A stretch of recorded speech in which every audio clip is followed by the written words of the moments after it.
Hello everyone, Gamer Ninja here, and welcome back to the next episode of learning how to build a strong competitive team.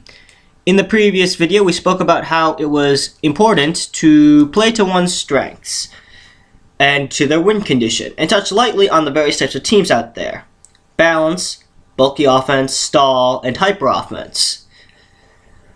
But in order to build a truly strong team, it's important to not only have a general goal for the team, but to have each Pokemon on the team tailored to its own roles. Now, what do I mean by this? Well, each Pokemon on a team should have its own specific job to do.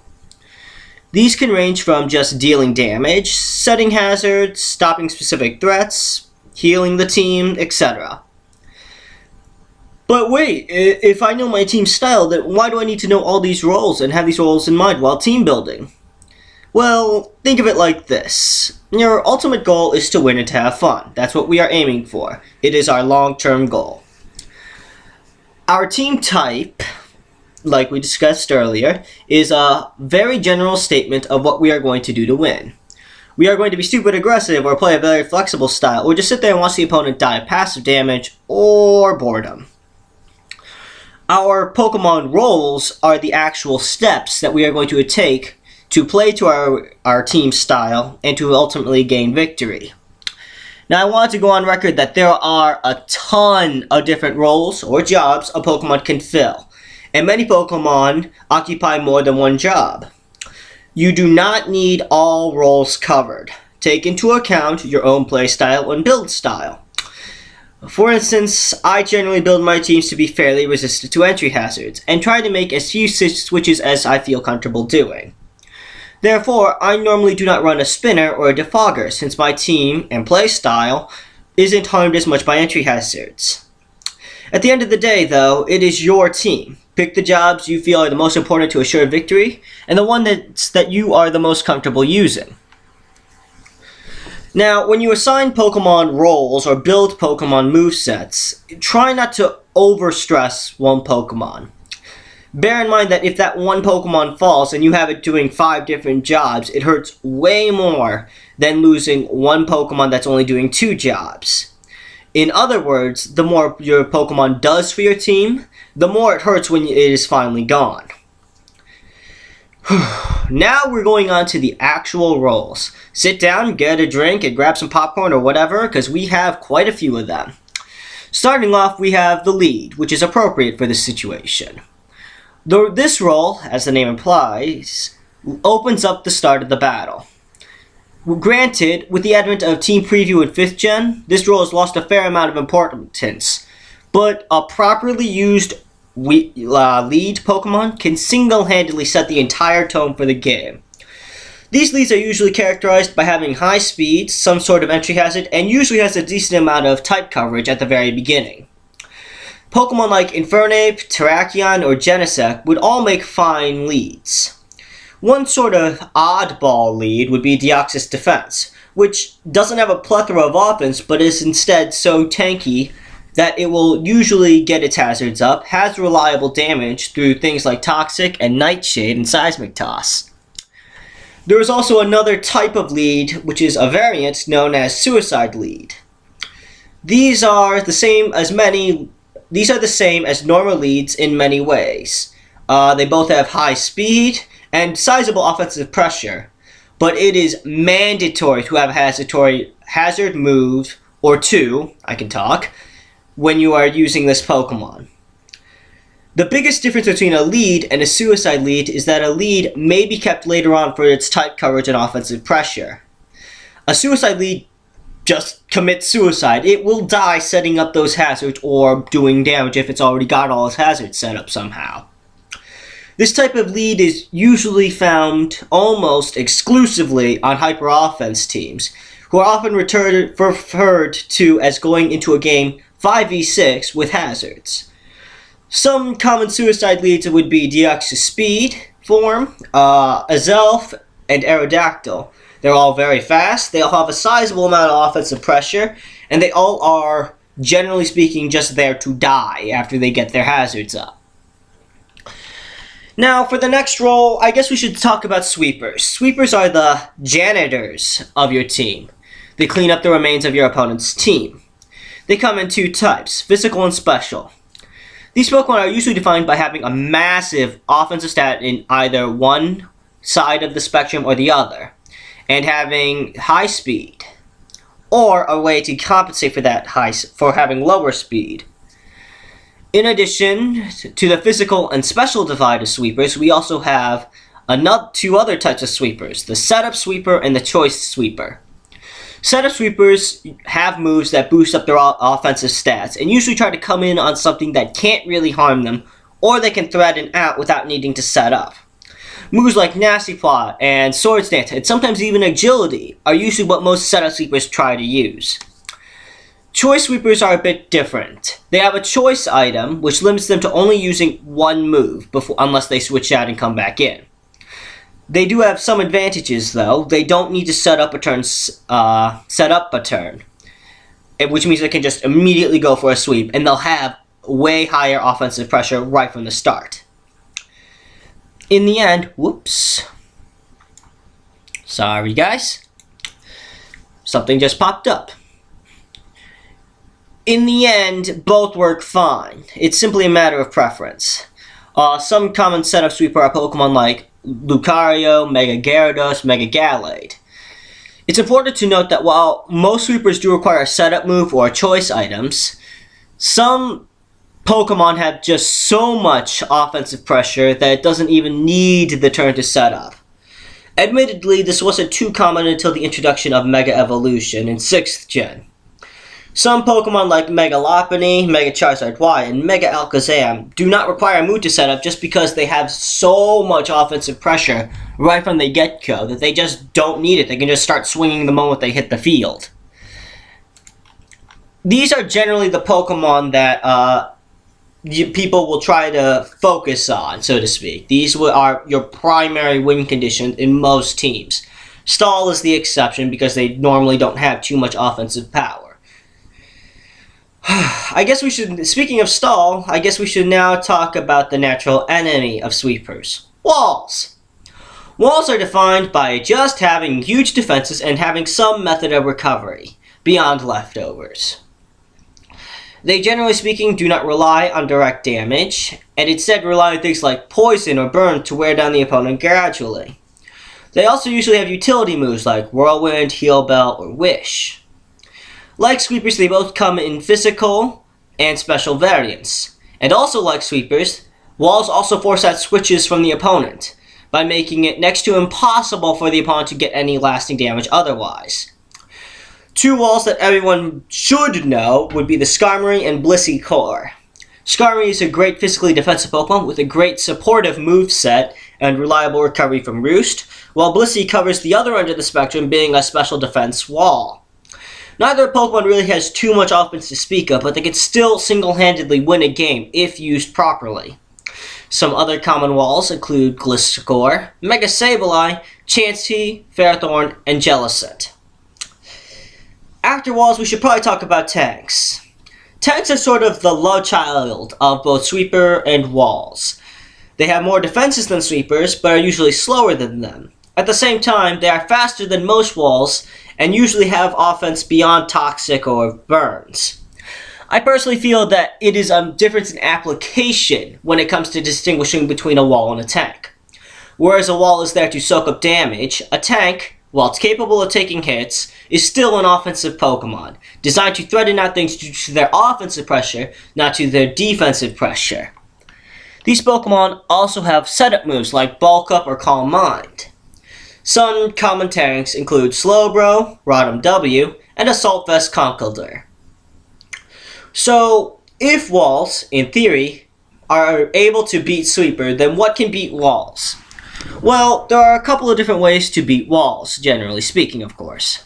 The first is to simply plow through it with a massive amount of offense, be it by setting up earlier, so that you have, say, a +4 bonus instead of just a +2, and then just punching it so hard that it can't really recover off of it. Or you can use a wall breaker.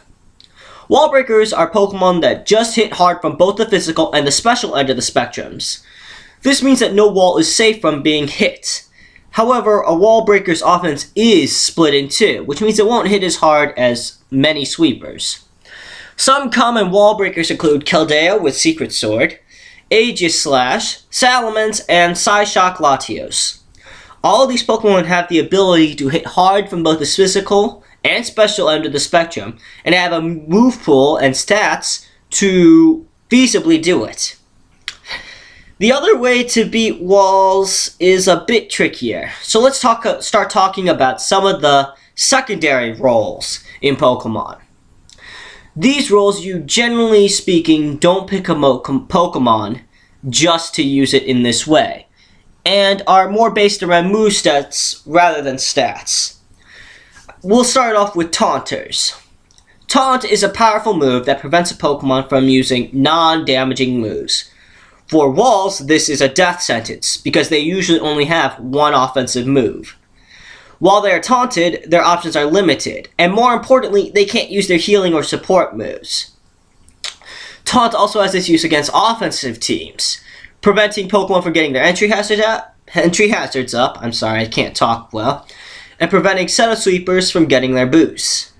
Some common taunters include Gengar, Heatran, and Greninja, although any Pokemon that can learn Taunt can be used in this way, depending on the situation. So wall breakers and taunters let a player outplay a wall, but what do you do against a sweeper that has been able to set up? Well, assuming it is not +6, and if it is +6, shame on you for letting it get to +6, you would need to use a Hazer or a Phaser.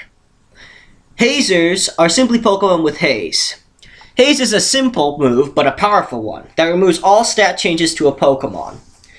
It's important to note that it removes stat changes on both Pokemon. And unfortunately, there aren't too many very combatively strong Pokemon in the OU tier that use it. I think the only real user of it right now is probably Crobat. I could be wrong, don't quote me on that. It's the only one that I've really seen consistently with Haze, though. Phasers, or pseudo-hazers, don't actually use Haze. They instead use moves like Roar and Whirlwind, which are much more commonplace and essentially do the same thing. After all, when a Pokemon is switched out, they lose all their stat bonuses. Most Phasers are either wall or tanks, so they can repeatedly come in and stop sweepers before they become too big.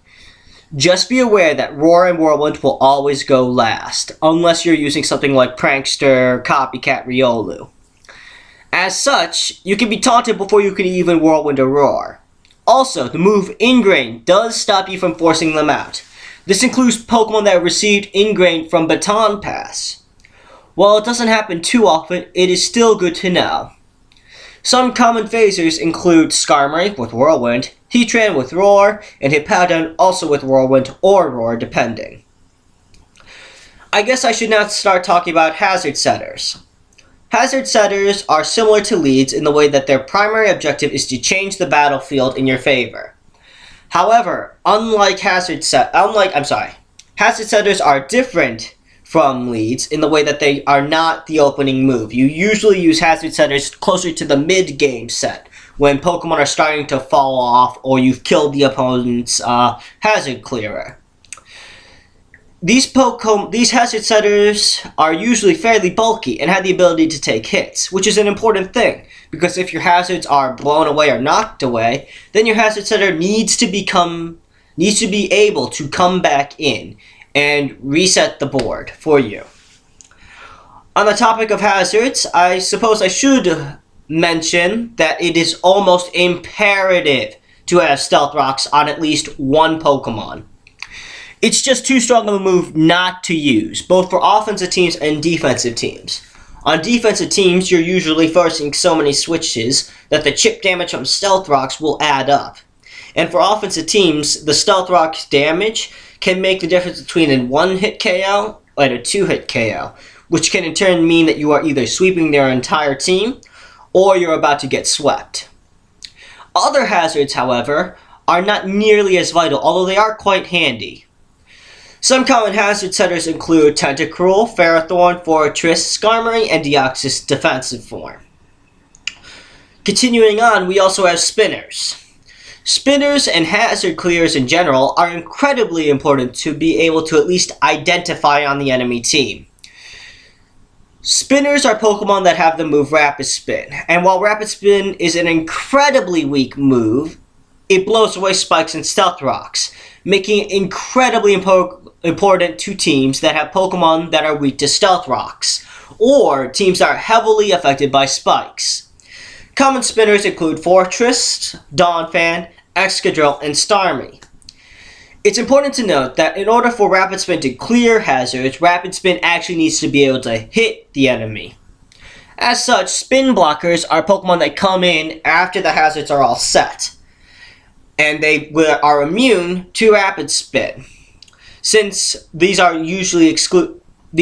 exclusively Ghost types, any Ghost type can become a Spin Blocker.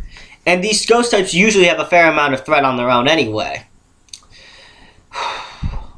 Also, we have Defoggers. Defog is a bit different from Rapid Spin. It's not a damage move, so Spin Blockers can't come in and just stop it. So you're almost guaranteed to get the hazards removed. But it removes hazards from both sides of the board, both yours and your enemy.